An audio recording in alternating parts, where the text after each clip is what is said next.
We have made it to 1 year of Shakesyear. Hooray! This is exciting. I feel like I'm legit now naming it Shakesyear because we've done a full year of this.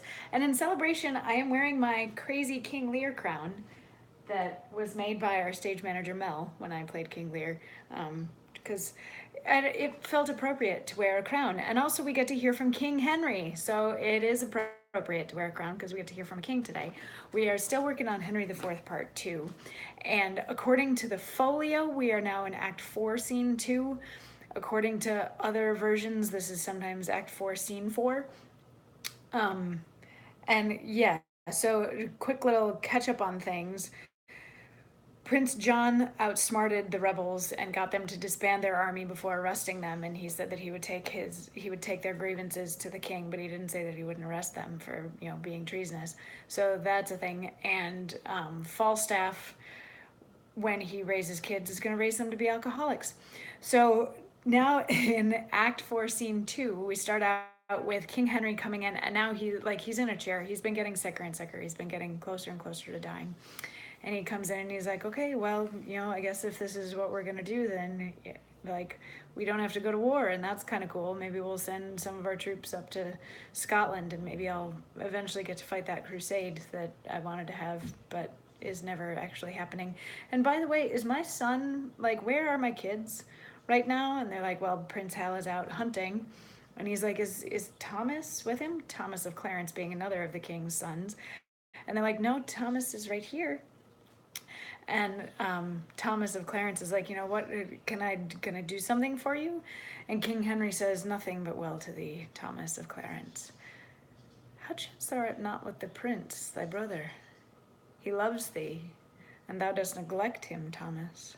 Thou hast a better place in his affection than all thy brothers. Cherish it, my boy, and noble offices thou mayst effect of mediation after I am dead, between his greatness and thy other brethren.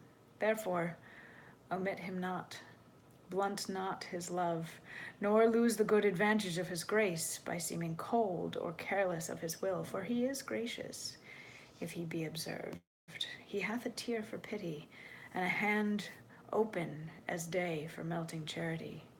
Yet, notwithstanding, being incensed, he's flint, as humorous as winter, and as sudden as flaws congealed in the spring of day. His temper, therefore, must be well observed. Chide him for faults, and do it reverently when you perceive his blood inclined to mirth. But being moody, give him line and scope, till that his passions, like a whale on ground, confound themselves with working.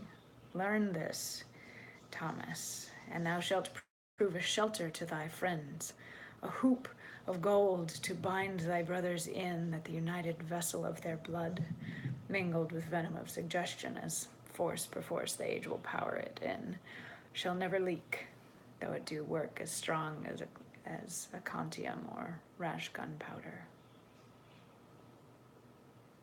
So this speech reminds me a little bit of Polonius saying farewell to Laertes in Hamlet, in that like he's giving this fatherly advice, but I think the king knows that he's getting towards the end of things. He's going to be dying soon, and Hal will become king.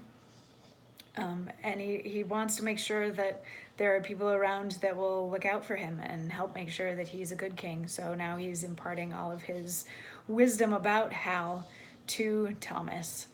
And yeah, Thomas is around like through the rest of this play, and then in Henry V, so we'll get to see more of him later and see if he actually does all of this stuff. But in the meantime, thank you for joining me for episode 365 of Shakesyear. Hooray! And yes, we are absolutely going to keep going because there's still a lot of place to go. So I'll see you tomorrow as we start year 2 of Shakesyear. Mwah.